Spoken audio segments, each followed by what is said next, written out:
ഇന്ന് നമ്മൾ പഠിക്കാനായി ആഗ്രഹിക്കുന്നത് ശമൂവേലിൻ്റെ 2-ാം പുസ്തകം അതിൻ്റെ 3-ാം അധ്യായം 1 മുതൽ 16 വരെയുള്ള വാക്യങ്ങളാണ്. 2 ശമൂവേൽ 3-ാം അധ്യായം അതിൻ്റെ 1 മുതൽ 16 വരെയുള്ള വാക്യങ്ങൾ നമ്മൾ ഇന്ന് പഠിക്കും. നമ്മളവിടെ വായിച്ചു തുടങ്ങുന്നത് ഇങ്ങനെയാണ്: ശൗലിൻ്റെ ഗ്രഹവും ദാവീദിൻ്റെ ഗ്രഹവും തമ്മിൽ എന്തുണ്ടായി? യുദ്ധം നടന്നു. ഇപ്പോൾ കാലാകാലങ്ങളിൽ ഇവരെന്ത് ചെയ്തു? യുദ്ധം ചെയ്തുകൊണ്ടിരിക്കുകയാണ്. ദാവീദിൻ്റെ കൂടെ കുറേ പേരുണ്ട്. ദാവീദിൻ്റെ കൂടെയുള്ളവർ നമ്മൾ നേരത്തെ മനസ്സിലാക്കി, അസാഹേലിനെ കൊല്ലുന്ന ഒരു സംഭവമൊക്കെ ഓർമ്മയുണ്ടോ? ആരൊക്കെ തമ്മിലാണ് യുദ്ധം ഉണ്ടായത്? ദാവീദിൻ്റെ കൂടെയുള്ളവർ, പിന്നെ അബ്നേർ ആരുടെ നേതാവാണ്? ശൗലിൻ്റെ മകനായ ഈശ്ബോശത്തിൻ്റെ സൈന്യാധിപനാണ്. അദ്ദേഹം അവിടെ നിന്ന് യുദ്ധം ചെയ്യുന്നു. അതുകൂടാതെ മറുവശത്ത് ആരാണ് ദാവീദിന് വേണ്ടി യുദ്ധം ചെയ്യുന്നത്? യോവാബിൻ്റെ നേതൃത്വത്തിൽ സൈന്യമുണ്ട്. അവിടെ വെച്ചാണ് അസാഹേൽ മരിക്കുന്നത്. ഇത് കഴിഞ്ഞ അധ്യായത്തിലൊക്കെ നമ്മൾ മനസ്സിലാക്കി പോയ കാര്യമാണ്. അപ്പോൾ ഈ അധ്യായം നമ്മൾ പഠിച്ചു തുടങ്ങുമ്പോഴും നമ്മുടെ മനസ്സിലുണ്ടാകേണ്ടത്, ഇപ്പോഴും ദാവീദിൻ്റെ ഗ്രഹത്തിൻ്റെ യുദ്ധം നയിക്കുന്നത് ആരാണ്? യോവാബാണ് ദാവീദിൻ്റെ ഗ്രഹത്തിൻ്റെ യുദ്ധം നയിക്കുന്ന ദാവീദിൻ്റെ സൈന്യാധിപൻ. മറുവശത്ത് നമ്മൾ നോക്കണം, ദാവീദിൻ്റെ ഓപ്പോസിറ്റ് നിൽക്കുന്നത് ശൗലിൻ്റെ മകനായ ഈശ്ബോശത്താണ് കേട്ടോ. അപ്പോൾ ബൈബിളിലുള്ള വാക്കുകൾ നമ്മൾ കൃത്യമായിട്ട് വായിച്ച് പഠിക്കണം. ഈശ്ബോശത്ത് ആരാണ്? ശൗലിൻ്റെ മകനാണ്. ഈ വാക്കുകൾ വീണ്ടും പറയുന്നത് മനസ്സിൽ കയറാൻ വേണ്ടിയാണ്. ഈശ്ബോശത്ത് ആരുടെ മകനാണ്? ശൗലിൻ്റെ മകനാണ്. ഈശ്ബോശത്തിൻ്റെ സൈന്യാധിപൻ ആരാണ്? കറക്റ്റ് വാക്ക് പറഞ്ഞേ. ഈശ്ബോശത്തിൻ്റെ സൈന്യാധിപൻ ആരാണ്? കറക്റ്റ് മലയാളം പറഞ്ഞ്. അബ്നേർ മലയാളത്തിൽ പറയണം, അബ്നേർ. അപ്പോൾ നമ്മൾ ഇത്രയും പേര് നമ്മുടെ മനസ്സിൽ കൃത്യമായിട്ട് ഉണ്ടാകണം. ഒന്ന് ദാവീദിൻ്റെ കൂടെ യോവാബ്, മറുവശത്ത് ഈശ്ബോശത്തിൻ്റെ കൂടെ അബ്നേർ. ഇത്രയും പേരാണ് സീനിലുള്ളത്. ഇവർ രണ്ടുപേരും രണ്ട് വശത്ത് നിന്ന് യുദ്ധം ചെയ്യുമ്പോൾ രണ്ട് ഫാമിലിയിലും ഉണ്ടായ വ്യത്യാസമാണ് നമ്മൾ ആദ്യം മനസ്സിലാക്കുന്നത്. ഇവർ തമ്മിൽ ദീർഘകാലം യുദ്ധം ചെയ്തു. എന്നാൽ ദാവീദിന് ബലം കൂടി വന്നു. എന്നാൽ ശൗലിൻ്റെ ഗ്രഹം ക്ഷയിച്ച് വന്നു. അതിൻ്റെ അർത്ഥം എന്താണെന്നറിയാമോ? നമ്മുടെ എല്ലാവരുടെ ജീവിതത്തിൽ ഇതുപോലെ പല പ്രശ്നങ്ങളും വരും. പല ഫൈറ്റുകളും നമ്മുടെ ജീവിതത്തിൽ ഉണ്ടാകും. പല യുദ്ധങ്ങളും നമ്മൾ നേരിടേണ്ടതായിട്ട് വരും. എന്നാൽ ദൈവം ആരുടെ ഭാഗത്താണോ ആ വശം എന്ത് ചെയ്യും? ജയിക്കും. ഈ യുദ്ധങ്ങളിലെല്ലാം ദൈവം ആരുടെ വശത്താണ്? ദാവീദിൻ്റെ വശത്താണ്. അതുകൊണ്ട് നമ്മൾ ഓർക്കേണ്ട ഒരു കാര്യം, ദൈവത്തിൽ ആശ്രയിക്കുന്ന മനുഷ്യന് എന്തുണ്ടാകും? പ്രശ്നങ്ങളുണ്ടാകും, യുദ്ധങ്ങളുണ്ടാകും, പ്രതികൂലങ്ങളുണ്ടാകും. പക്ഷേ അവിടെയെല്ലാം ദൈവം അവന് അനുകൂലമായി നിന്ന് അവനെ അതിൽ നിന്നെല്ലാം വിടുവിച്ച് വിജയം നൽകി ബലപ്പെടുത്തിക്കൊണ്ടിരിക്കും. ദൈവത്തിൽ ആശ്രയിക്കുന്നവന് ഉണ്ടാകുന്ന പ്രശ്നങ്ങളെല്ലാം അവന് ബലം കിട്ടാൻ വേണ്ടി, ശക്തി പ്രാപിക്കാൻ വേണ്ടി ഉണ്ടാകുന്ന പ്രശ്നങ്ങളാണ്. നമ്മൾ പ്രധാനമായിട്ടും അത് മനസ്സിലാക്കണം. ദൈവത്തിൽ ആശ്രയിക്കുന്ന ഒരു മനുഷ്യന് ജീവിതത്തിൽ ഏതെങ്കിലും യുദ്ധമോ പ്രയാസമോ രോഗമോ നഷ്ടമോ ഏത് ബുദ്ധിമുട്ടുണ്ടായാലും അത് ആ മനുഷ്യൻ്റെ ജീവിതത്തെ തകർക്കാനായുള്ളതല്ല. ആ മനുഷ്യൻ്റെ ജീവിതത്തെ ദൈവം ബലപ്പെടുത്താൻ വേണ്ടി വച്ചിട്ടുള്ളതാണ് ചില പ്രശ്നങ്ങൾ. ആ പ്രശ്നങ്ങൾക്കുള്ള പരിഹാരവും ദൈവം തന്നെ തരും. ആ പ്രശ്നങ്ങളിൽ ദൈവം തുണയായി കൂടെ നിൽക്കുകയും ചെയ്യും. ദൈവം അതിൻ്റെ ഒടുവിൽ ആ വ്യക്തിയും ആ കുടുംബത്തിനും നല്ലൊരു നീക്കുപോക്ക് നൽകി ജീവിതത്തിൽ ബലം നൽകി അനുഗ്രഹിക്കും. അതുകൊണ്ടാണ് സങ്കീർത്തനക്കാരൻ പറയുന്നത്, ബലം തൻ്റെ ദൈവമായ യഹോവയുമായുള്ള ബന്ധത്തിൽ വച്ചിട്ടുള്ള മനുഷ്യൻ ഭാഗ്യവാൻ, അല്ലേ? അപ്പം ഇവർ തമ്മിൽ ഫൈറ്റ് ചെയ്തു. പക്ഷേ ദാവീദ് ഈ ഓരോ യുദ്ധം കഴിയുമ്പോഴും ദാവീദ് ശക്തിപ്പെട്ടു വരികയാണ്. അപ്പോൾ ദൈവത്തിൻ്റെ മക്കൾക്ക് ദൈവം നൽകുന്ന ഒരു പ്രത്യേകതയാണ്, ഓരോ യുദ്ധം കഴിയുമ്പോഴും, ഓരോ പ്രശ്നം കഴിയുമ്പോഴും, ഓരോ പ്രതികൂലം കഴിയുമ്പോഴും ദൈവത്തിൻ്റെ മക്കൾ അധികം ശക്തിപ്പെട്ടു വരും. മനസ്സിലാവുന്നുണ്ടോ? എന്നാൽ ദൈവത്തിൽ നിന്ന് അകന്നു നിൽക്കുന്നവർക്കൊരു പ്രശ്നം വരുമ്പോൾ ഓരോ പ്രശ്നം കഴിയും തോറും അവർ തളർന്നുകൊണ്ടിരിക്കും. അതാണ് പ്രത്യേകത. ദൈവത്തിൽ നിന്ന് അകന്നു നിൽക്കുന്നവർക്ക്, ദൈവത്തെ അനുസരിക്കാത്തവർക്ക്, ദൈവഹിതപ്രകാരം നടക്കാത്തവർക്ക് ജീവിതത്തിൽ ഒരു യുദ്ധം എന്ന് പറഞ്ഞാൽ എന്താണ്? വീടുകളിലുള്ള പ്രശ്നങ്ങൾ, അതാണ് ഒന്നാമത്തെ യുദ്ധം. കുടുംബങ്ങൾക്കുള്ളിൽ പ്രശ്നം ഉണ്ടാകും, അല്ലേ? കുടുംബങ്ങൾക്കുള്ളിൽ കലഹങ്ങളുണ്ടാകും, ജീവിത പങ്കാളികൾ തമ്മിൽ പ്രശ്നം ഉണ്ടാകും, മക്കൾ തമ്മിൽ പ്രശ്നം ഉണ്ടാകും, കുടുംബങ്ങൾക്കുള്ളിൽ ഒരു ഉയർത്തെഴുന്നേൽപ്പ് കാണത്തില്ല, എന്നും സങ്കടമായിരിക്കും. ദാരിദ്ര്യം, സാമ്പത്തികമായ ഞെരുക്കങ്ങൾ, കുടുംബങ്ങൾക്കുള്ളിൽ സമാധാനമില്ലായ്മ, രോഗങ്ങൾ മാറില്ല.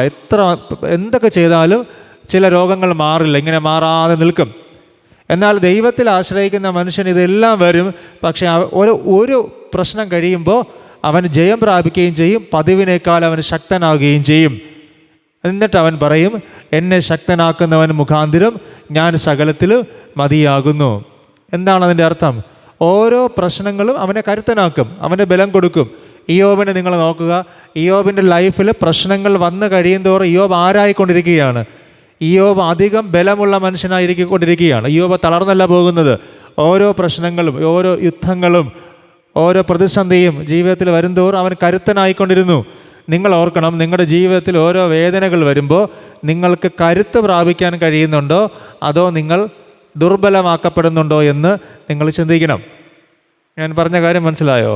നിങ്ങൾക്കൊരു പ്രശ്നം വന്നു, ആ പ്രശ്നം കഴിയുമ്പോൾ നിങ്ങൾ കൂടുതൽ ശക്തിപ്പെട്ടിട്ടുണ്ടെങ്കിൽ നിങ്ങളുടെ കൂടെ ആരുണ്ട്?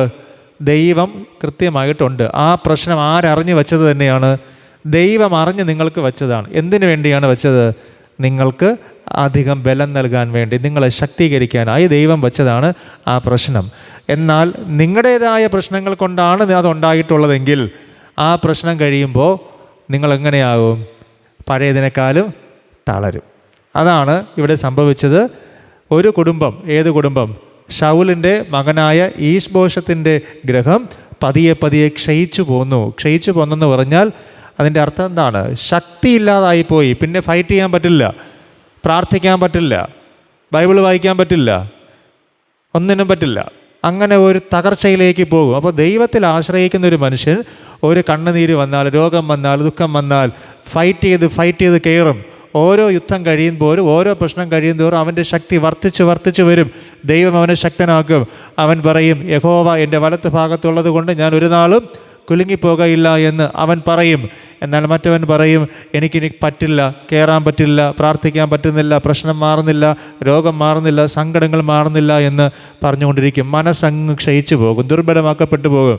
ആ വ്യക്തി പറയും, എന്തിന് പള്ളിയിൽ പോകണം, എന്തിന് ആരാധിക്കണം, എന്തിന് പ്രാർത്ഥിക്കണം? ഇങ്ങനെയുള്ള ചിന്തകളെല്ലാം മനസ്സിൽ വരും. ജീവിതത്തിൽ ഏതെങ്കിലുമൊക്കെ നഷ്ടങ്ങൾ വരുമ്പോഴാണ് സത്യത്തിൽ നമ്മൾ ആരെ തിരിച്ചറിയുന്നത്?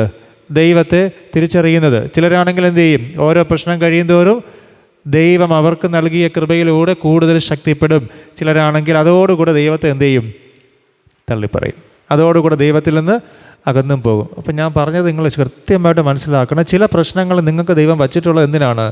നിങ്ങളെ ശക്തിപ്പെടുത്താൻ വേണ്ടിയാണ്. അപ്പം നിങ്ങൾ അതിൽ കയറി എന്ത് ചെയ്യുക? ശക്തിപ്പെട്ടോളണം. വെറുതെ അല്ല. ദൈവത്തോട് ചോദിക്കരുത് എന്തിനിത് വന്നു എന്ന്. നമ്മൾ പാടാറുണ്ടല്ലോ, എന്തിനെന്ന് ചോദിക്കുന്നില്ല ഞാൻ. കാരണം ഇതെന്തിനു വേണ്ടി വെച്ചതാണ്?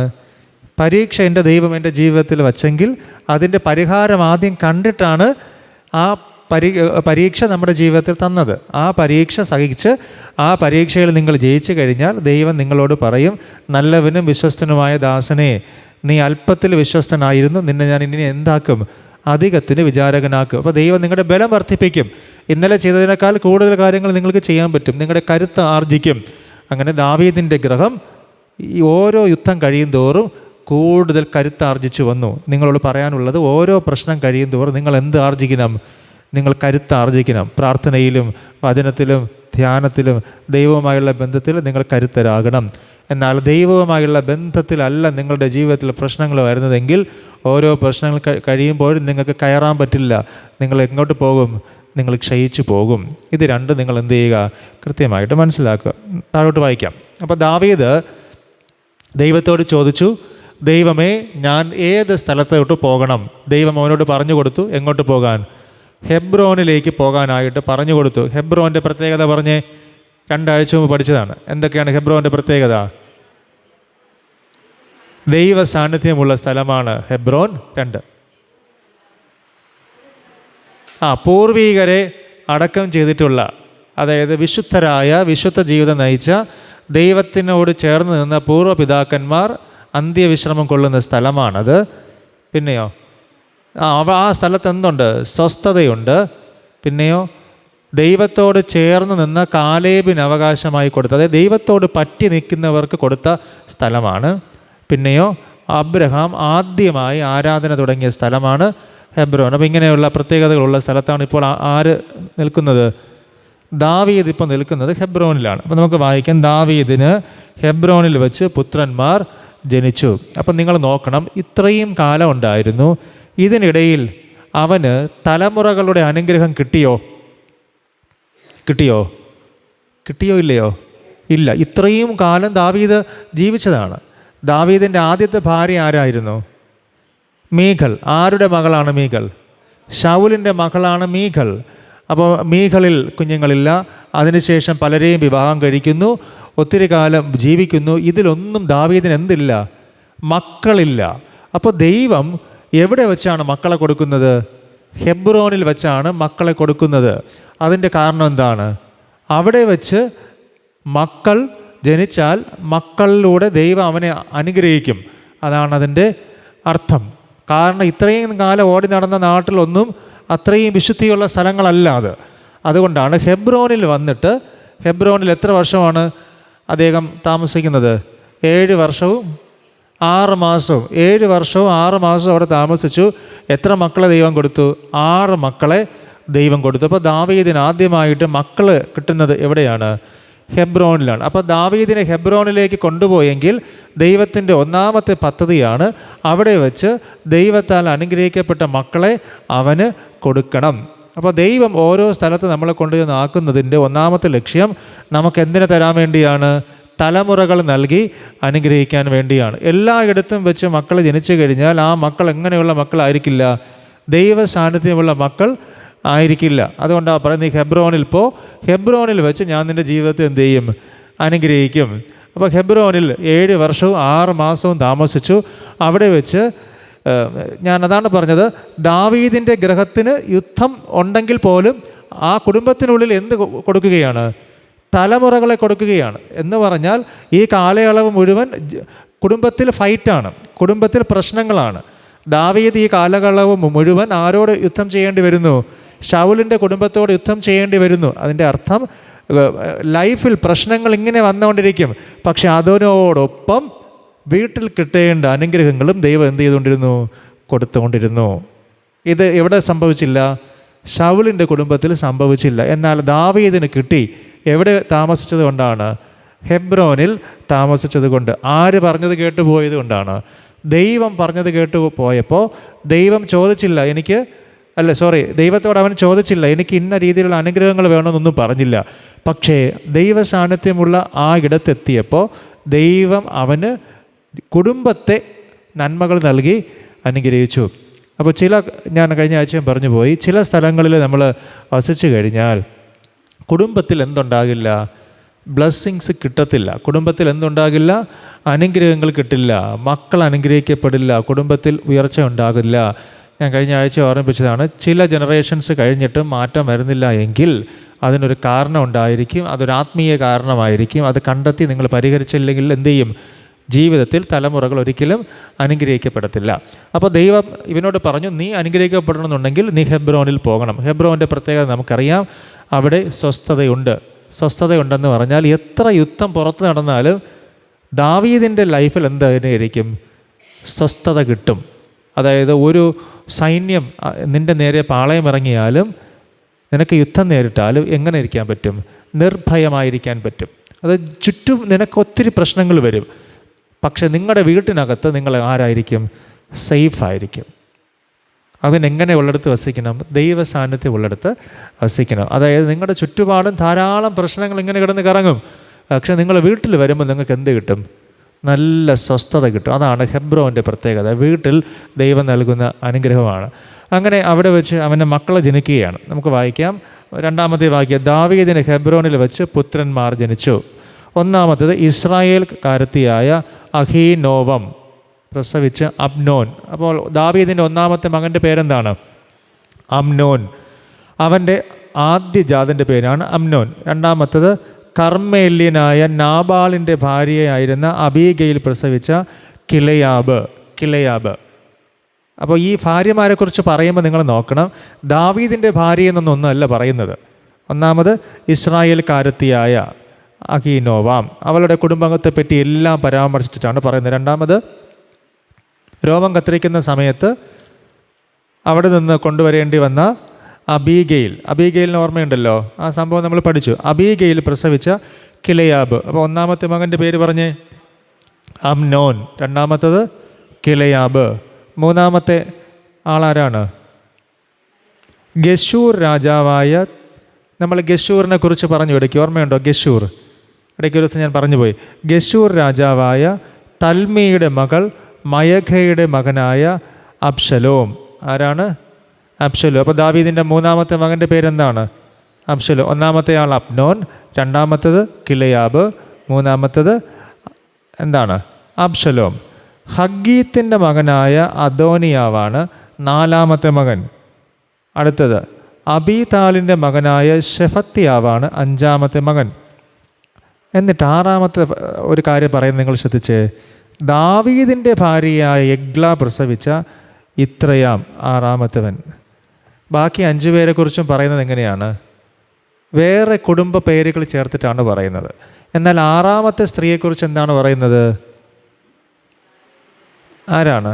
ദാവീദിൻ്റെ ഭാര്യയായിരുന്ന ആൾ എന്ന് പറയുന്നുണ്ട്. അപ്പോൾ എന്താണ് അതിൻ്റെ ഒരു അർത്ഥം എന്ന് പറയുന്നത്? ഇസ്രായേലിൻ്റെ ഒരു രീതി അനുസരിച്ച് ഏറ്റവും ഒടുവിൽ ചേർക്കപ്പെട്ടവളാണ് ഏത് അനുവാദമുള്ളവൾ?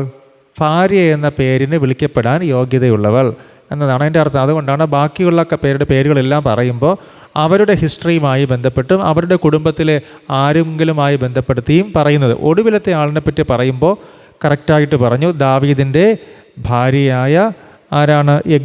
എഗ്ല പ്രസവിച്ച ഇത്രയാം. ഇങ്ങനെ 6 പേര് എവിടെ വെച്ച് ഉണ്ടായി? ഹെബ്രോനിൽ വെച്ച് ജനിച്ചു. അപ്പം നമ്മൾ ഇപ്പോൾ പഠിച്ച കാര്യം ഒന്നുകൂടെ പറഞ്ഞ്, ദൈവം ഹെബ്രോനിൽ വെച്ച് ദാവീദിനെ അനുഗ്രഹിച്ചു. എങ്ങനെ അനുഗ്രഹിച്ചു? മക്കളെ നൽകി അനുഗ്രഹിച്ചു. അതുവരെ എന്തുകൊണ്ട് മക്കളെ കൊടുത്തില്ല? ദൈവ സാന്നിധ്യമുള്ള ഇടത്ത് വെച്ച് മക്കൾ ജനിക്കണമെന്നത് ദൈവത്തിൻ്റെ ഒരു പദ്ധതിയാണ്. അതുകൊണ്ട് അവിടെ വെച്ച് മക്കൾ ജനിച്ചു.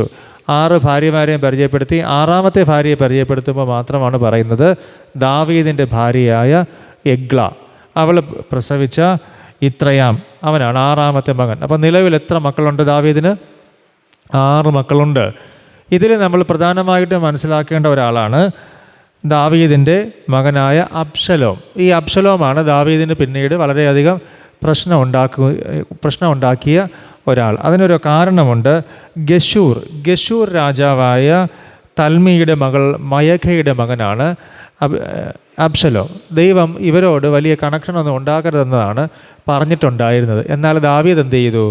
അത് കാര്യമാക്കാതെയാണ് അവിടെ പോയി വിവാഹം കഴിച്ച് ഒരു സ്ത്രീയെ കൂടെ ചേർക്കാനായിട്ട് ഇടയായത്. അതുകൊണ്ട് അതിൽ ജനിച്ച കുഞ്ഞ് ആർക്ക് പ്രശ്നം ഉണ്ടാക്കി? ദാവീദിൻ്റെ പ്രശ്നം ഉണ്ടാക്കി. അതുകൊണ്ടാണ് ആ ഗശൂർ രാജാവ് അവിടെ പോയിട്ട് ഒരു വിവാഹ ബന്ധവും എടുക്കാനായിട്ട് ദൈവം അനുവദിച്ചിട്ടില്ല. അതുകൊണ്ടാണ് പറയുന്നത് അത് ആർക്ക് പ്രശ്നമായി?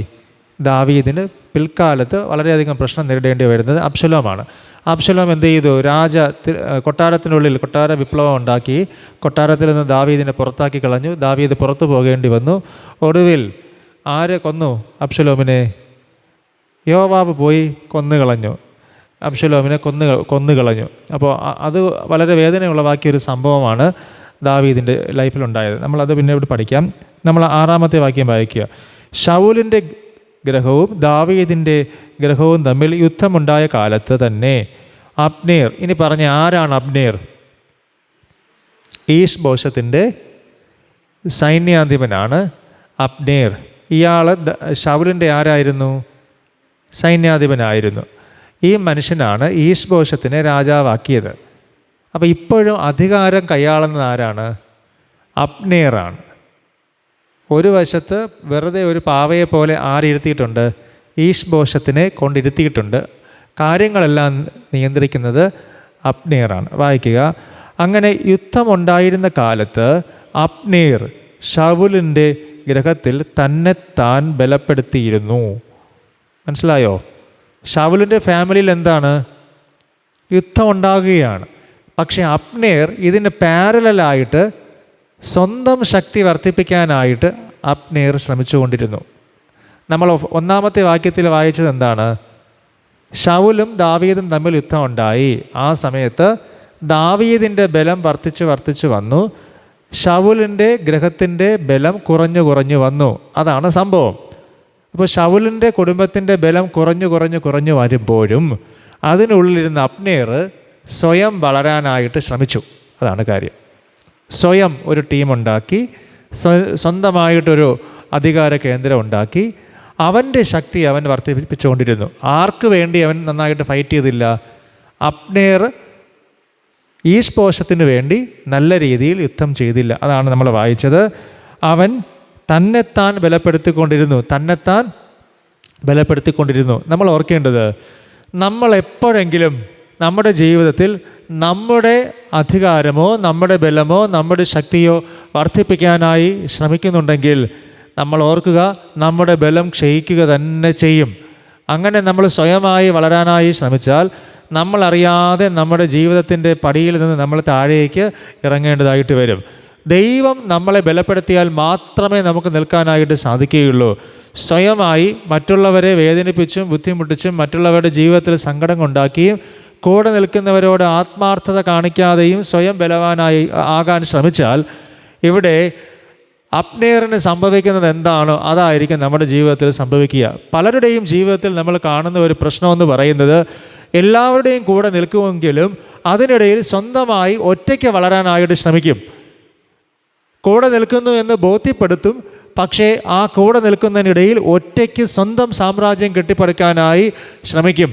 എന്നാൽ ദൈവം ഒരിക്കലും അനുവദിക്കാത്ത ഒരു ക്രമമാണ് ഒരു കൂട്ടത്തിൽ നിന്നിട്ട്, ഒരാളുടെ കൂടെ നിന്നിട്ട്, ഒരു അധികാരത്തിൻ്റെ കൂടെ നിന്നിട്ട് അതിനെ വലിച്ച് താഴെ ഇടുന്നതിന് വേണ്ടി സ്വന്തമായി അധികാരവും ബലവും വർദ്ധിപ്പിക്കുന്ന ഒരു രീതിയും ദൈവം ഒരിക്കലും അംഗീകരിച്ചിട്ടില്ല എന്ന് നമ്മൾ ഓർക്കണം.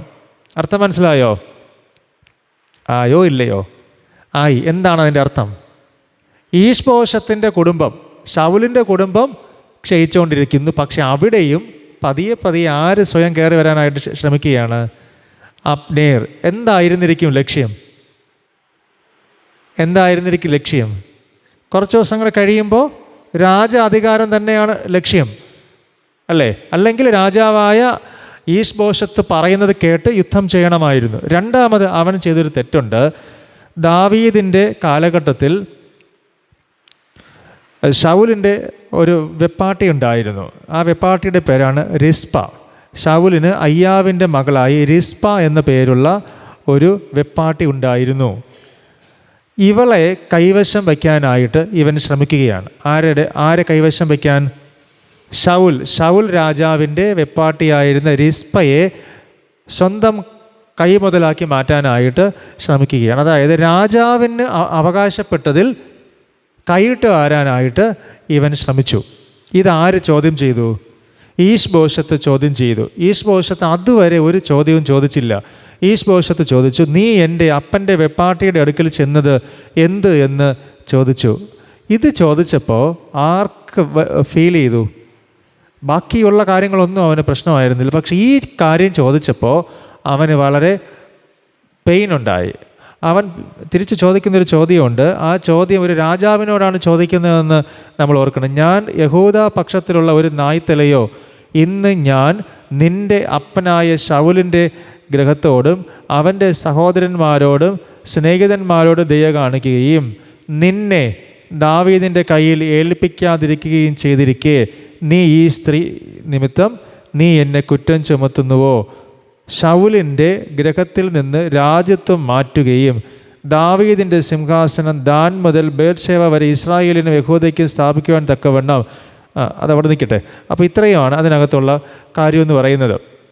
എന്താണെന്ന് നമ്മൾ മനസ്സിലാക്കിയാൽ അതുവരെ വലിയ കുഴപ്പമില്ലാതെ പോയി. എന്നാൽ കയറി ശൗലിൻ്റെ കുടുംബത്തിനുള്ളിൽ തൊടാനായിട്ട് ആര് ശ്രമിച്ചു? അബ്നേർ ശ്രമിക്കുകയാണ്. അപ്പം നമ്മൾ എപ്പോഴും ഓർക്കേണ്ട ഒരു കാര്യം, ദൈവം നമ്മളെ ഒരു സ്ഥലത്ത് നിർത്തിയാൽ അവിടെ നിൽക്കണം. ദൈവം പറയാതെ മറ്റൊരു കാര്യത്തിലേക്ക് നമ്മൾ കാലെടുത്ത് വയ്ക്കാനായി ശ്രമിക്കരുത്. ദൈവം വച്ചിട്ടുള്ള അധികാര പരിധിക്കുള്ളിലും ദൈവം അനുവദിച്ചിട്ടുള്ള കാര്യങ്ങൾക്കുള്ളിലും നിന്ന് കാര്യങ്ങൾ ചെയ്തു പോകണം. ദൈവം അനുവദിക്കാത്ത, ദൈവഹിതമല്ലാത്ത കാര്യങ്ങൾക്ക് നമ്മൾ ഇറങ്ങി പുറപ്പെട്ടു കഴിഞ്ഞാൽ ജീവിതത്തിൽ അതിന് വലിയ വില നമ്മൾ കൊടുക്കേണ്ടതായിട്ട് വരും. ദൈവം നമ്മളെ വളർത്താനും നിർത്താനും ഉയർത്താനും ഉയർത്തെഴുന്നേൽപ്പിക്കാനും വച്ചിട്ടുള്ള ചില സ്ഥലങ്ങളും സ്ഥാനങ്ങളും സാഹചര്യങ്ങളുണ്ട്. അതിനപ്പുറമായി സ്വന്തം ആഗ്രഹത്തിനനുസരിച്ച് ഒരിടത്തേക്കും നമ്മൾ മനക്കോട്ട പണിത് ലക്ഷ്യങ്ങൾ തേടിപ്പോകാനായി ശ്രമിക്കരുത്. അങ്ങനെ തേടിപ്പോയി കഴിഞ്ഞാൽ അബ്നേറിന് സംഭവിച്ചതുപോലത്തെ വലിയ ദുരന്തമായിരിക്കും നമ്മളെയും കാത്തിരിക്കുന്നത്. ദൈവം നമ്മളെ എന്ത് ചെയ്യും? ഉയർത്തും. നമ്മളായിട്ട് അതിനു വേണ്ടി വഴികൾ നേടിപ്പോകേണ്ടതായിട്ടുള്ള ഒരു കാര്യവുമില്ല. അബ്നേർ അവിടെ ഇരുന്നുകൊണ്ട് പതിയെ രാജാവിൻ്റെ കുടുംബത്തിൻ്റെ അവകാശങ്ങളിൽ കയറി തൊടുകയാണ്. ഒരിക്കലും അത് അംഗീകരിക്കപ്പെടാനായിട്ടുള്ള സാഹചര്യമില്ല. അത് ചോദ്യം ചെയ്ത രാജാവിനെ അവൻ തിരിച്ച് ചോദ്യം ചെയ്യുകയാണ്. തെറ്റ് ചോദ്യം ചെയ്ത ഈശ്ബോശത്ത് എന്ന രാജാവിനെ തിരിച്ച് ചോദ്യം ചെയ്യുകയാണ്. ആരെയും അക്സെപ്റ്റ് ചെയ്യാത്ത, അംഗീകരിക്കാത്ത ഒരു പ്രകൃതം. നമ്മൾ ഇങ്ങനെയുള്ള പ്രകൃതമുള്ള ആൾക്കാരെ ചിലപ്പോൾ കാണും. അവരുടെ പ്രത്യേകത എന്താണെന്നറിയാമോ? നമുക്ക് വേണ്ടി എല്ലാം ചെയ്തു തരും, എന്നാൽ നമ്മൾ എന്ത് ചെയ്യണം? അവർ പറയും പോലെ കേൾക്കണം. ശ്രദ്ധിച്ചിട്ടുണ്ടോ? നമുക്ക് ചുറ്റുപാടും കാണാൻ പറ്റും. ചിലപ്പോൾ നമുക്ക് എന്തെങ്കിലുമൊക്കെ വാങ്ങിത്തരും, എന്നിട്ട് നമ്മൾ എന്ത് ചെയ്യും? അവർ പറയും പോലെ കേൾക്കണം. അല്ലെങ്കിൽ നമുക്ക് കാശ് കടം തരും, അത് കഴിഞ്ഞിട്ട് എന്ത് ചെയ്യണം? അവർ പറയും പോലെ നമ്മൾ കേൾക്കണം. അല്ലെങ്കിൽ നമുക്ക് ആവശ്യമുള്ള എല്ലാ കാര്യങ്ങളും ചെയ്തു തരും, നമ്മളെ സഹായിക്കും, നമ്മളോട് കൂടെ വരും, നമ്മുടെ കാര്യങ്ങൾക്കെല്ലാം നിൽക്കും. എന്നാൽ നമ്മൾ എന്ത് ചെയ്യേണ്ടി വരും? അവർ പറയുന്ന എല്ലാ കാര്യത്തിനും കൂടെ നിൽക്കേണ്ടതായിട്ട് വരും. അത് ദൈവം ഒരിക്കലും എന്ത് ചെയ്യില്ല? അനുവദിക്കുന്ന ഒരു കാര്യമില്ല. നിങ്ങൾക്കൊരാളെ സഹായിക്കാനായിട്ട് താല്പര്യമുണ്ടെങ്കിൽ അയാളെ എന്ത് ചെയ്യണം? സഹായിക്കുക. അതിനപ്പുറമായിട്ട് ആ കുടുംബത്തിൻ്റെ ഒരു കാര്യത്തിൽ ഇടപെടാനായിട്ട് ദൈവം അനുവദിച്ചിട്ടില്ല എന്നതാണ്. സഹായിക്കണമെങ്കിൽ നിങ്ങൾക്ക് സഹായിക്കാം, ഏത് രീതിയിൽ വേണമെന്നുണ്ടെങ്കിൽ ആരെ വേണമെങ്കിലും കെയർ ചെയ്യുക. പക്ഷേ അത് കഴിഞ്ഞിട്ട് അതിൻ്റെ അവകാശം, അധികാരവും ഏറ്റെടുക്കാനായി ദൈവം ആരെയും അനുവദിച്ചിട്ടില്ല. അബ്നേറിന് പറ്റിയ തെറ്റെന്താണ്? അബ്നേർ സഹായിച്ചിട്ട് അവിടെ ആരാകാനായിട്ട് ശ്രമിക്കുകയാണ്? കാര്യക്കാരനാകാനായിട്ട് ശ്രമിക്കുകയാണ്. നമ്മൾ ഓർക്കേണ്ടത്, അബ്നേർ ഒരു സൈന്യാധിപനാണ്. സൈന്യാധിപൻ എന്നും സൈന്യാധിപനായിരിക്കാനേ കഴിയുള്ളൂ. ഇല്ലെങ്കിൽ അത് ആര് മാറ്റിക്കൊടുക്കണം?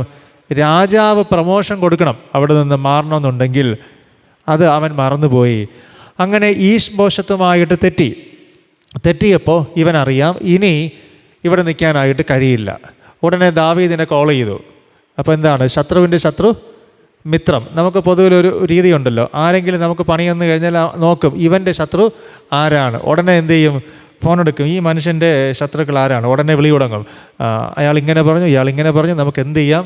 അപ്പോൾ ശത്രുവിൻ്റെ ശത്രു മിത്രമാണ്. അതുവരെ പിണങ്ങിയിരുന്ന എല്ലാവരുമായിട്ടും കോംപ്രമൈസ് ചെയ്യും. ഉടനെ ദാവീദിനെ ഫോൺ എടുത്ത് വിളിച്ചു, മെസ്സഞ്ചർ കൊടുത്തു. എന്നിട്ട് പറഞ്ഞു, ഒരു കാര്യം ചെയ്യാം, നിന്നെ ഇസ്രായേലിൻ്റെ മുഴുവൻ രാജാവാക്കുമെന്ന് ദൈവം പറഞ്ഞിട്ടുണ്ടല്ലോ. ഇപ്പോഴിതാ അതിന് അനുകൂലമായ ഒരു വഴി വന്നിട്ടുണ്ട്, ഞാൻ നിന്നെ സഹായിക്കാം.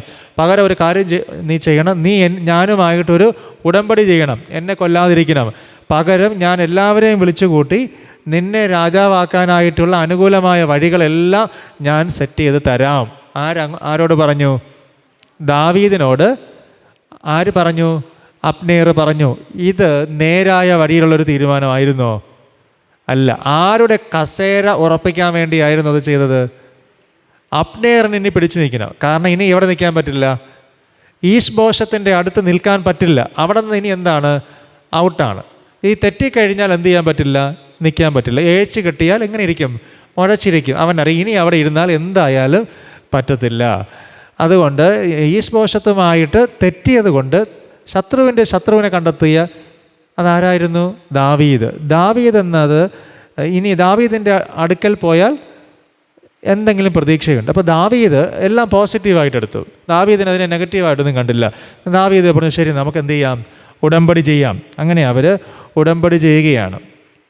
11-ാമത്തെ വാക്യം, അവൻ അബ്നേരിനെ ഭയപ്പെടുക കൊണ്ട് അവനോട് പിന്നെ ഒരു വാക്കും പറയാൻ കഴിഞ്ഞില്ല. ആരാണെന്നറിയാമോ? ഈശ്ബോശത്തിന് ആരെ പേടിയായിരുന്നു? അബ്നേറിനെ പേടിയായിരുന്നു. അതുകൊണ്ട് ഈശ്ബോശത്ത് ഒന്നും പറഞ്ഞില്ല. അവൻ അബ്നേറിനോട് പിന്നെ ഒന്നും പറയാനായി തുനിഞ്ഞതുമില്ല.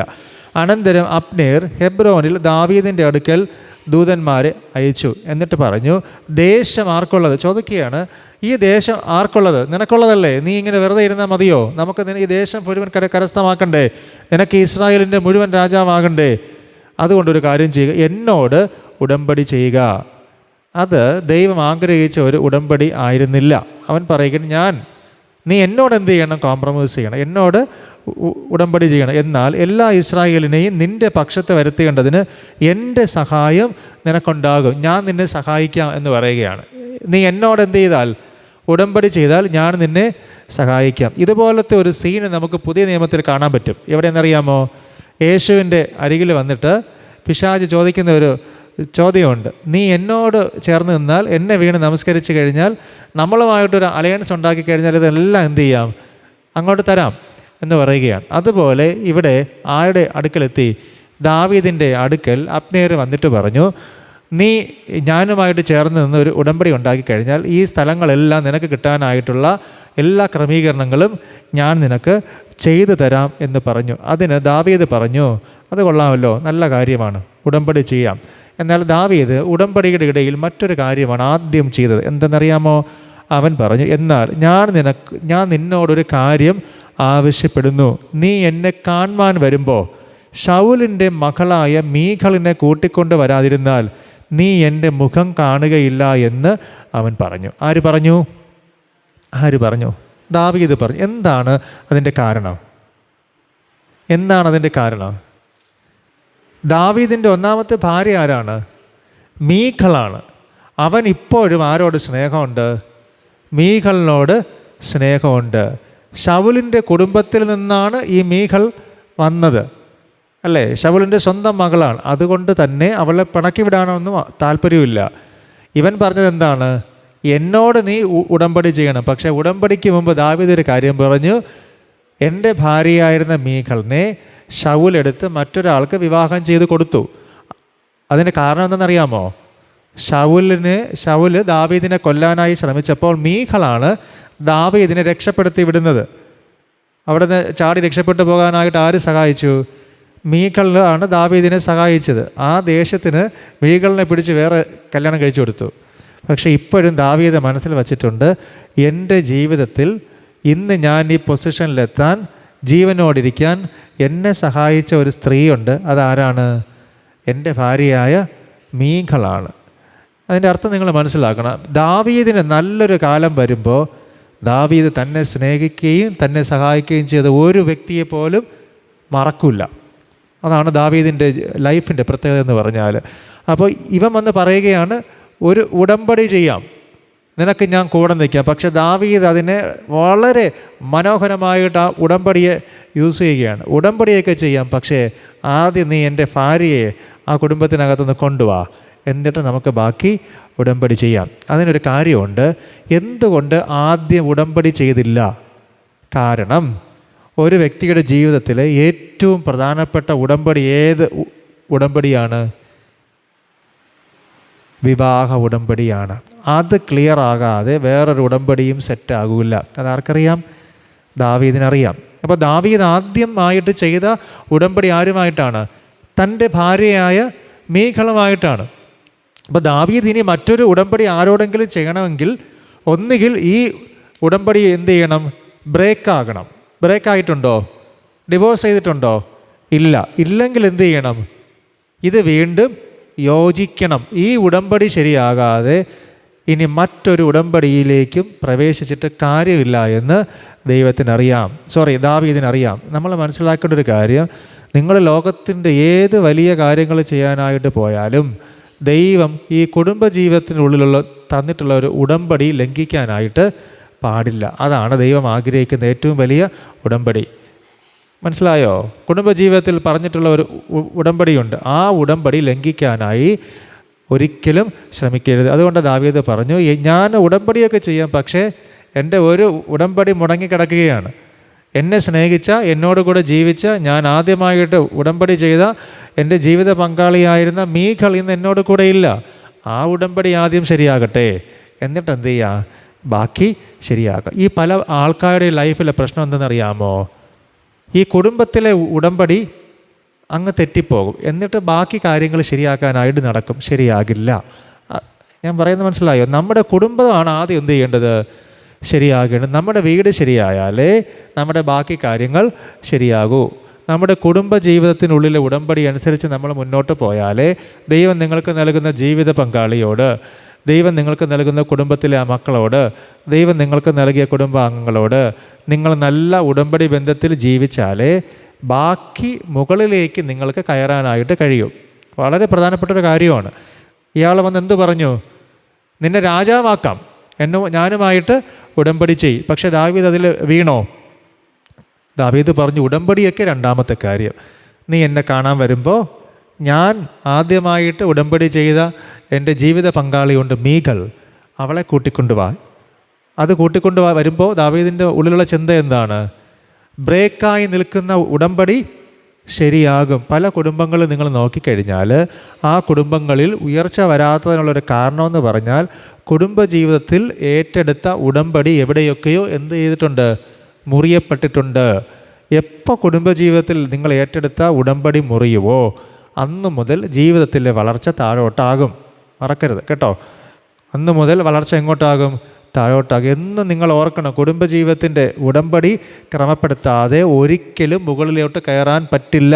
ദാവീദിനറിയാമത്. ഇനി രാജാവാകണമെങ്കിലും ആദ്യം എന്ത് ചെയ്യണം? വീട് ക്ലിയർ ചെയ്യണം, ഫാമിലി കറക്റ്റ് ചെയ്യണം, കുടുംബത്തിലെ ഉടമ്പടി എന്ത് ചെയ്യണം? ക്ലിയർ ആക്കണം. കുടുംബത്തിലെ ഉടമ്പടി ക്ലിയർ ചെയ്യാതെ നാട്ടിലെ ജനത്തെ പോയി രക്ഷപ്പെടുത്താനായി സാധിക്കില്ല. അതുകൊണ്ട് നമ്മളെ വീട് നന്നായാൽ എന്ത് നന്നാകും? നാട് നന്നാകും, അല്ലേ? വീട് നന്നായാൽ നാട് നന്നാകും. ദാവീദിനറിയാം, ദാവീദ് നാട് നന്നാക്കാൻ പോകുകയാണ്, രാജ്യം നന്നാക്കാൻ പോകുകയാണ്. ആദ്യം ഏത് നന്നാകണം? ദൈവം എനിക്ക് നൽകിയ ജീവിത പങ്കാളിയോടൊപ്പമുള്ള ഉടമ്പടിയെ ഞാൻ ഇനി ശരിയാക്കിയെടുത്താൽ ദൈവം എന്നെ സഹായിക്കും. അതവനറിയാം. ഇനി നമ്മൾ വായിച്ചാൽ നമുക്കത് കുറച്ചുകൂടെ ക്ലാരിറ്റി കിട്ടും. ഞാൻ പറഞ്ഞാൽ മനസ്സിലായോ? ഓക്കെ. അപ്പോൾ ദാവീദ് ഈശ്ബോശത്തിൻ്റെ അടുക്കൽ ദൂതന്മാരെ അയച്ചു. ഞാൻ വിവാഹ നിശ്ചയത്തിന് ഫെലിസ്ത്യരുടെ 100 അഗ്രചർമ്മം കൊടുത്ത് വാങ്ങിയ എൻ്റെ ഭാര്യയായ മീഖളിനെ ഏൽപ്പിച്ചു തരിക എന്ന് പറയിച്ചു. മീഖളിനെ കല്യാണം കഴിക്കാനായിട്ട് ആ സമയത്ത് ഒരു ഡിമാൻഡ് വെച്ചു, ഓർമ്മയുണ്ടല്ലോ? ആ ഡിമാൻഡ് എന്ന് പറയുന്നത് ഫെലിസ്ത്യരുടെ അഗ്രചർമ്മം കൊണ്ടുവരണമെന്നതായിരുന്നു. അതിൻ്റെ ഇരട്ടിയിലധികം ആര് കൊണ്ടു കൊടുത്തു? ദാവീദ് കൊണ്ടുകൊടുത്തു. അങ്ങനെ വിവാഹം കഴിച്ചതാണ് ആരെ? മീഖളിനെ. അടുത്ത കാര്യം നമ്മൾ വായിച്ചാലറിയാം. ഈശ്ബോശത്ത് അവളെ ലയീഷിൻ്റെ മകനായി അവളുടെ ഭർത്താവായ ഫൽത്തിയേലിൻ്റെ അടുക്കൽ നിന്ന് വരുത്തി. അവൾക്കിപ്പോൾ ആരുണ്ട്? ഭർത്താവുണ്ട്. അവിടെ നിന്ന് വരുത്തി. അവളുടെ ഭർത്താവ് കരഞ്ഞും കൊണ്ട് ബഹൂരീം വരെ അവളുടെ പിന്നാലെ വന്നു. അബ്നേർ അവനോട് പറഞ്ഞു, നീ മടങ്ങിപ്പൊയ്ക്കൊള്ളുക, നിനക്കിനി ഇതിൽ അവകാശം ഇല്ല. അങ്ങനെ മീഖളിനെ എവിടെ കൊണ്ടുവന്നു? തിരിച്ച് കൊണ്ടുവന്നു. അപ്പം നമ്മൾ ഈ ഹെബ്രോനിൽ വെച്ച് ദാവീദിന് കിട്ടേണ്ട നന്മകൾ നമ്മൾ പഠിച്ചു. ഹെബ്രോനിൽ വെച്ച് ദൈവം ദാവീദിന് 6 മക്കളെ കൊടുത്തു. എന്നിട്ട് ആരെ തിരിച്ചു കൊടുത്തു? നഷ്ടപ്പെട്ടു പോയ ഭാര്യയെ തിരിച്ചു കൊടുത്തു. അതിൻ്റെ അർത്ഥം എന്താണ്? നമ്മളെ ദൈവ സാന്നിധ്യമുള്ള ഇടത്ത് നമ്മൾ താമസിച്ചാൽ കുടുംബജീവിതം ശരിയാകും. അതാണ് അതിൻ്റെ അർത്ഥം. കിട്ടിയോ? നമ്മളെ വീട്ടിൽ അതുകൊണ്ടാണ് കുടുംബത്തിനുള്ളിൽ ദൈവ സാന്നിധ്യം ഉണ്ടാകണമെന്ന് പറയുന്നത്. ദൈവത്തെ സ്നേഹിക്കുകയും ദൈവത്തെ ബഹുമാനിക്കുകയും ദൈവത്തെ ആരാധിക്കുകയും ദൈവത്തോട് പ്രാർത്ഥിക്കുകയും ദൈവവുമായി നല്ല ബന്ധമുള്ള ഒരു കുടുംബത്തിൽ നിങ്ങൾ വന്നു കയറിയാൽ, നിങ്ങൾ പോയി കയറിയാൽ ആ കുടുംബത്തിനുള്ളിൽ നിന്ന് നിങ്ങളുടെ കുടുംബജീവിതം അനുഗ്രഹിക്കപ്പെടും. അതുകൊണ്ടാണ് ഈ കുടുംബജീവിതത്തിൽ നമ്മൾ കയറി പോകുന്ന കുടുംബവും കൊണ്ടുവരുന്ന കുടുംബമൊക്കെ വളരെ പ്രധാനപ്പെട്ട കുടുംബങ്ങളായിരിക്കണം. പ്രത്യേകിച്ച് ദൈവവുമായുള്ള ബന്ധത്തിലുള്ള കുടുംബങ്ങളായിരിക്കണമെന്ന് പറയാനുള്ള കാരണം. ഞാൻ പറഞ്ഞതിൻ്റെ സാറ് നിങ്ങൾ മനസ്സിലാക്കുക. നമ്മുടെ കുടുംബജീവിതങ്ങൾ അനുഗ്രഹിക്കപ്പെടുന്നത് കുടുംബങ്ങൾ എങ്ങനെയുള്ള കുടുംബങ്ങളാകുമ്പോഴാണ്? ദൈവ സാന്നിധ്യത്തിൽ വസിക്കുന്ന കുടുംബങ്ങളാകുമ്പോഴാണ്. അപ്പോൾ ഹെബ്രോനിൽ എന്തുണ്ട്? ദൈവ സാന്നിധ്യമുണ്ട്. അവിടെ ഒരു കുടുംബം വസിച്ചാൽ ആ കുടുംബത്തിൻ്റെ പ്രശ്നം തീരും. മനസ്സിലായോ? അപ്പോൾ എന്തുകൊണ്ട് നമ്മുടെ കുടുംബങ്ങളിൽ പ്രശ്നം വരുന്നു എന്നുള്ളതിനൊരു ഉത്തരവാണ്. കുടുംബങ്ങളിൽ എന്തില്ല? കുടുംബങ്ങൾ ഹെബ്രോൻ അല്ല. നിങ്ങളുടെ കുടുംബങ്ങൾ ഹെബ്രോൻ ആണെങ്കിൽ ഏത് പ്രശ്നം നിങ്ങളുടെ മക്കളുടെയോ ജീവിത പങ്കാളിയുടെയോ ലൈഫിൽ വന്നാലും അതെല്ലാം നിങ്ങൾ പരിഹരിച്ച് മുന്നോട്ട് പോകും. അങ്ങനെ പരിഹരിച്ച് മുന്നോട്ട് പോകാൻ നിങ്ങൾക്ക് കഴിയുന്നില്ല എങ്കിൽ ചിന്തിക്കണം, നിങ്ങളുടെ വീട് എന്തിലല്ല? ഹെബ്രോനല്ല. ദാവീദ് ഹെബ്രോനിലെത്തിയപ്പോൾ മക്കളെയും കിട്ടി, നഷ്ടപ്പെട്ടു പോയ ഭാര്യയും തിരിച്ചു കിട്ടി. രണ്ടാമത് ഭാര്യയെ കൊണ്ടുവരുന്നുള്ള ഒരു കാര്യമുണ്ട്. തനിക്ക് നല്ലൊരു കാലം വരാൻ പോകുന്നു, അല്ലേ? തനിക്ക് നല്ലൊരു കാലം വരാൻ പോകുന്നു. ദാവീദിനറിയാം, തനിക്ക് നല്ലൊരു കാലം വരുമ്പോൾ തന്നെ ആദ്യമായി പ്രോത്സാഹിപ്പിച്ച, കരുതിയ, സംരക്ഷിച്ച, ജീവൻ പരിപാലിച്ച തൻ്റെ ജീവിത പങ്കാളിയും തന്നോട് കൂടെ ഉണ്ടായിരിക്കണം. അത് പ്രധാനപ്പെട്ട ഒരു ദാവീദിൻ്റെ ഒരു കാര്യമാണ്. എനിക്ക് നല്ലൊരു കാലം വരുമ്പോൾ എന്നെ സഹായിച്ചവർ എന്നോട് കൂടെ ഉണ്ടാകണം. പക്ഷേ പലപ്പോഴും മനുഷ്യൻ അങ്ങനെയല്ല. നല്ല കാലം വരുമ്പോൾ എന്തു ചെയ്യും? എല്ലാവരെയും മറക്കും. ദാവീദിന് എന്തുകൊണ്ട് അനുഗ്രഹിക്കപ്പെട്ടു എന്ന് പറഞ്ഞാൽ അതിൻ്റെ അർത്ഥം ഇതൊക്കെയാണ്. നല്ല കാലം വരുമെന്ന് മനസ്സിലായപ്പോൾ എന്ത് ചെയ്തു? നല്ല സമയത്ത് സഹായിച്ചവരെല്ലാം കൂടെ ചേർത്ത് നിർത്തുകയാണ്. അവരാണ് ദാവീദിന് എന്തെങ്കിലുമൊക്കെ ആകാനായിട്ട് സഹായിച്ചത് എന്ന് ദാവീദിനറിയാം. അപ്പോൾ നമ്മൾ ഇന്ന് പറഞ്ഞ കാര്യങ്ങൾ വേഗത്തിൽ ഞാൻ ഒന്നുകൂടെ പറയാം. രണ്ട് ഫാമിലിയും തമ്മിൽ ഫൈറ്റ് ഉണ്ടായി. ദാവീദിൻ്റെ ഫാമിലിയിലുണ്ടായ പ്രശ്നങ്ങൾ ദാവീദിൻ്റെ കുടുംബത്തെ അധികം കരുത്തുള്ളതാക്കി തീർത്തു. എന്നാൽ ശൗലിൻ്റെ കുടുംബത്തിലുണ്ടായ പ്രശ്നങ്ങൾ ശൗലിനെ കുടുംബത്തെ ദുർബലമാക്കി. നമ്മുടെ ജീവിതത്തിൽ ചില പ്രശ്നങ്ങളോ പ്രയാസങ്ങളോ സങ്കടങ്ങളോ ദുഃഖങ്ങളോ ഒക്കെ വരുമ്പോൾ ദൈവത്തിൽ ആശ്രയിച്ചുകൊണ്ടാണ് നിങ്ങൾ മുന്നോട്ട് പോകുന്നതെങ്കിൽ ഓരോ പ്രശ്നം കഴിയുന്തോറും നിങ്ങളുടെ ശക്തിയും കരുത്തും നിങ്ങളുടെ ജീവിതത്തിൻ്റെ മുന്നോട്ടുള്ള പ്രയാണവും അതിമനോഹരമായ രീതിയിൽ മുന്നോട്ട് പോകുന്നത് നിങ്ങൾക്ക് കാണാനായിട്ട് കഴിയും. ദൈവ സാന്നിധ്യത്തിലല്ല നിങ്ങൾ നിൽക്കുന്നതെങ്കിൽ ഓരോ പ്രശ്നം വരുമ്പോഴും നിങ്ങൾ പതിയെ നിങ്ങൾ ക്ഷയിച്ചുകൊണ്ടിരിക്കും. ആ പ്രശ്നത്തിൽ നിന്ന് നിങ്ങൾക്ക് തിരിച്ചു കയറാനായിട്ടും കഴിയുകയില്ല. ദൈവ സാന്നിധ്യമുള്ള ഒരു സ്ഥലത്ത് നിങ്ങൾ വസിച്ചു കഴിഞ്ഞാൽ ദൈവം അവിടെ വെച്ച് തലമുറകളെ നൽകി അനുഗ്രഹിക്കും. അതുമാത്രമല്ല, അവിടെ താമസിക്കുമ്പോൾ അവിടെ വച്ചിട്ട് അദ്ദേഹം തൻ്റെ കുടുംബജീവിതത്തിൻ്റെ ഉടമ്പടിയെ തിരിച്ചറിയുകയാണ്. അദ്ദേഹം പറയുന്നു അബ്നേറിനോട്, നീയുമായിട്ട് ഉടമ്പടി ചെയ്യുന്നതിന് മുമ്പ് എനിക്ക് മുടങ്ങിക്കിടക്കുന്ന ഒരു കുടുംബജീവിതത്തിൻ്റെ ഉടമ്പടിയുണ്ട്, അത് ഞാൻ ആദ്യം ക്രമപ്പെടുത്തട്ടെ. അതാണ് എനിക്ക് ഒന്നാമത്തെ സ്ഥാനം. അതായത് കുടുംബത്തിന് ഫസ്റ്റ് പ്രയോറിറ്റി ആര് കൊടുക്കുന്നുണ്ട്? ദാവീദ് കൊടുക്കുന്നുണ്ട്. നാട് നന്നാവുന്നതിന് മുമ്പേ ഏത് നന്നാവണം? വീട് നന്നാകണം. വീടിനുള്ളിൽ അവരൊരുമിച്ച് സമാധാനത്തോടുകൂടെ ഉടമ്പടി ബന്ധം കാത്തു സൂക്ഷിച്ച് ജീവിച്ചു കഴിഞ്ഞാൽ ദാവീദിനറിയാം ആ വീട് എന്തായി മാറും? എന്നും ഒരു ഹെബ്രോനായി നിൽക്കും. ഇവിടെ എന്ത് വരും? അനുഗ്രഹം വരും, ബ്ലെസ്സിങ്സ് ഉണ്ടാകും, തേടി വരും, ദൈവസാന്നിധ്യം കൊണ്ട് അവിടെ നിറയും. അങ്ങനെ തനിക്ക് നല്ലൊരു കാലം വരുമ്പോൾ തന്നെ സ്നേഹിച്ചവരെയും തന്നെ സംരക്ഷിച്ചവരെയും അവൻ മറക്കാതെ ചേർത്ത് കൊണ്ടുവരികയാണ്. എന്നാൽ അബ്നേർ ചെയ്തത്, ഒരു സ്ഥലത്ത് തന്നെ ഏൽപ്പിച്ച ദൗത്യം ഉണ്ടായിരിക്കെ സ്വയം ബലം വർദ്ധിപ്പിക്കാനായിട്ട് ശ്രമിച്ചു. ഒരു മിലിറ്ററി സെറ്റപ്പ് ഉണ്ടാക്കി അയാൾ സ്വയം അധികാരം കൈയാളാനായിട്ട് ശ്രമിക്കുകയാണ്. ശൗലിൻ്റെ വെപ്പാട്ടിയെ സ്വന്തമാക്കാനായിട്ട് ശ്രമിക്കുന്നു. എന്നാൽ അത് ചോദ്യം ചെയ്ത ഈശ്ബോശത്തിനെ പരിഹസിച്ച് സംസാരിക്കുകയും ചെയ്യുന്നുണ്ട്. എന്നാൽ ദാവീദിൻ്റെ അരികിലേക്ക് മടങ്ങി വന്ന് ശത്രുപക്ഷത്ത് നിന്നുകൊണ്ട് ഏതെങ്കിലുമൊക്കെ നേട്ടങ്ങൾ കൊയ്യാമെന്ന് അദ്ദേഹം ആഗ്രഹിക്കുമ്പോൾ ദൈവം പതിയെ അദ്ദേഹത്തെ നശിപ്പിക്കുന്നതാണ് ഇനിയുള്ള ഭാഗത്ത് നമ്മൾ മനസ്സിലാക്കുന്നത്. അതുകൂടെ ഞാൻ പറഞ്ഞങ്ങ് അവസാനിപ്പിക്കാം. ആ ചാപ്റ്ററിൻ്റെ ബാക്കി ഇത്രയേ ഉള്ളൂ. അങ്ങനെ ദാവീദിൻ്റെ അരികിൽ അദ്ദേഹം വന്നു. ആര്? അബ്നേർ വന്നു. അവിടെ നിന്ന് സമാധാന ഉടമ്പടിയൊക്കെ കഴിഞ്ഞ് ഇവൻ പോകാനായിട്ട് പുറത്തിറങ്ങുമ്പോൾ ഒരു യുദ്ധം കഴിഞ്ഞ് യോവാബും കുറച്ചുകൂടെ ആൾക്കാരും കൂടെ വരികയാണ്. ഇവിടെ നിന്ന് ഇവൻ ഇറങ്ങിപ്പോകുന്നത് കണ്ടപ്പോൾ ഇവന്മാർക്ക് ഇഷ്ടപ്പെട്ടില്ല. യോവാബ് നോക്കുമ്പോൾ തൻ്റെ അനുജനെ, തൻ്റെ സഹോദരനായ അസഹേലിനെ കൊന്ന ആളാണ് ഇവൻ. നോക്കുമ്പോൾ രാജാവായ ദാവീദിൻ്റെ വീട്ടിൽ നിന്ന് സമാധാനത്തോടെ സന്തോഷത്തോടുകൂടെ ഇറങ്ങിപ്പോകുകയാണ്. ഇറങ്ങിപ്പോകുന്ന വഴിയിൽ വെച്ച് എന്ത് ചെയ്തു കളഞ്ഞു? വിളിച്ചുകൊണ്ട് പോയി ചാപ്റ്റർ ക്ലോസ് ചെയ്തു. ഇത് ആണ് ദാവീദ് പറയുന്നത്, ഇവന്മാർ കഠിന ഹൃദയമുള്ളവന്മാരാണ്, ഞാൻ ക്ഷമിച്ചാലും എന്ത് ചെയ്യില്ല, ഇവന്മാർ ക്ഷമിക്കില്ല. അതാണ് നമ്മൾ കഴിഞ്ഞ ആഴ്ച പറഞ്ഞ് പഠിച്ചത്. അപ്പോൾ ചില കാര്യങ്ങൾ അങ്ങനെയാണ്. നമ്മൾ ക്ഷമിച്ചാലും ആര് ക്ഷമിക്കില്ല? ദൈവം ക്ഷമിക്കില്ല. ചില തെറ്റുകൾ അങ്ങനെയാണ്. നമ്മൾ വിട്ടാൽ ചില കാര്യങ്ങൾ ദൈവം അങ്ങനെ ചെയ്തിരിക്കും. അതുകൊണ്ട് കഴിയുന്നതും തെറ്റുകൾ ചെയ്യാതെ ദൈവം അനുവദിക്കുന്ന രീതിയിൽ എന്ത് ചെയ്യാനായിട്ട് ശ്രമിക്കണം? മുന്നോട്ട് പോകാനായിട്ട് ശ്രമിക്കണം. ദൈവം നമ്മെ സഹായിക്കട്ടെ.